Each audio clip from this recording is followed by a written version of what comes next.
Okay, I've written a book and I'm researching how to publish it. And this wonderful exercise has reminded me how ruined society is. Again, how wonderful.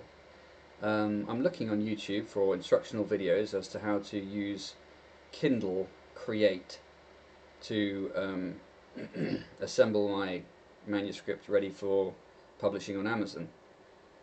And as I look down the list of tutorials on the topic, I see once again that the the people who are providing such tutorials, a lot of them are kowtowing to what they believe is the desired thing for online anything. Okay, so they're all effeminate, softy softy. Hi guys,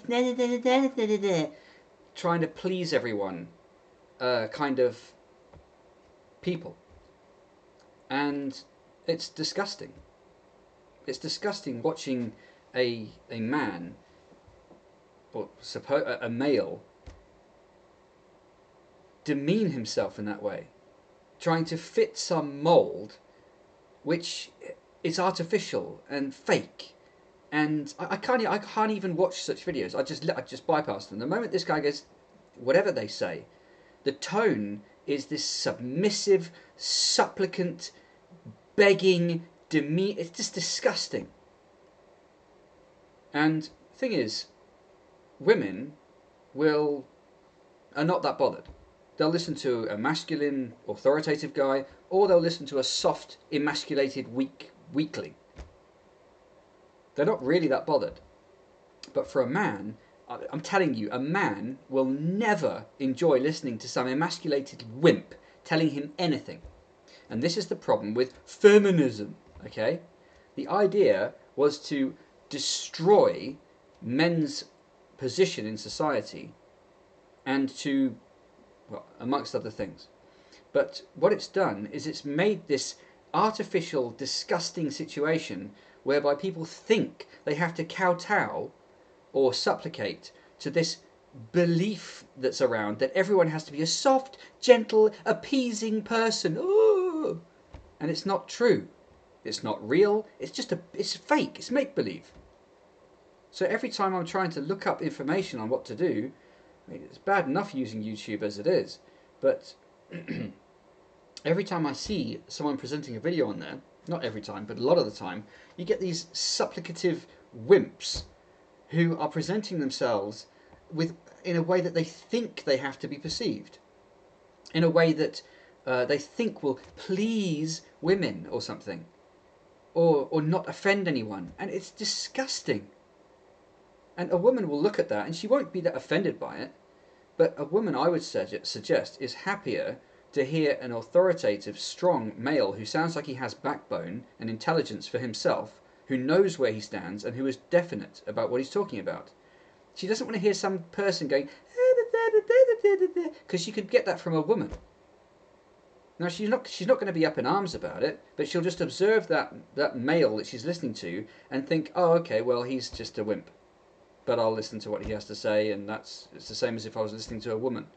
And that's the problem with this feminist nonsense. It's a lie.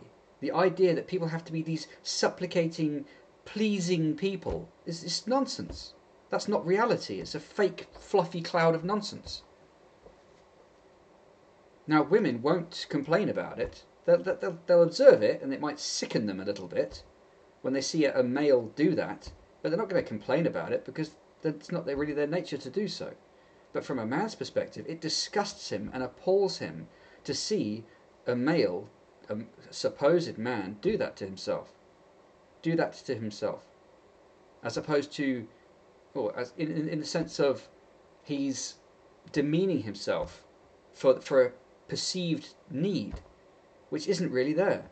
A man wants to see another man be strong, because that's the nature of the beast. When we look at other men around us, think of us in anthropological terms, or even animal terms. We are a troop animal, and we need to know that the man next to us is worth something. We need to know he's strong enough that if our troop is attacked, we can defend it. So if he looks at this other guy next to him and the guy's going, "Ah, nah, nah," he's like, this guy's useless. So it disgusts him to see a man behaving that way. It's inherent in the animal, in the humans that we are. And I don't like it at all. I hate that. It disgusts me seeing it. And this is what's become of this feminist nonsense. And I wanted to see it gone. And I'm not alone. I'm sure everyone, frankly, would like to see it gone. But it's there. It's the big artificial thing that people kind of think, oh, well, maybe that's how things are. But it's not how things are. It's just an artificial, weird aberration that's occurred that we can easily get rid of. So, yeah, I mean, I'm not the only person who sees this. It's sickening.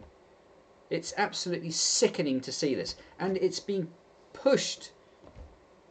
So if you're in business now, you're like, oh, we have to be like this. Everything has to be pink and blue, and we have to represent every minority, and we have to kowtow, and we have to do... And businesses are falling over themselves now to pay some sort of service to this thing that doesn't even exist. It's a big nonsensical fabricated fantasy that doesn't exist. It's a nonsense. And you get people jumping on the bandwagon. Oh, okay, I'll paint my hair blue and run around like a lunatic. It's just fantasy. Reality is always there. It's always been there. But this weird, twisted sickness has just occurred, and it's just tricky to get around. And I've just, it's just looking at what I was looking at today. It's just another example of it. Everywhere you look, this sickness is, oh, guys, when will it end? It's just nonsense. Some people are susceptible to it, and most people are not. But it keeps on, perpetuates.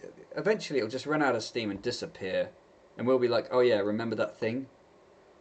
So yeah, that's, I don't know, a short video on the horrific state of things at the moment.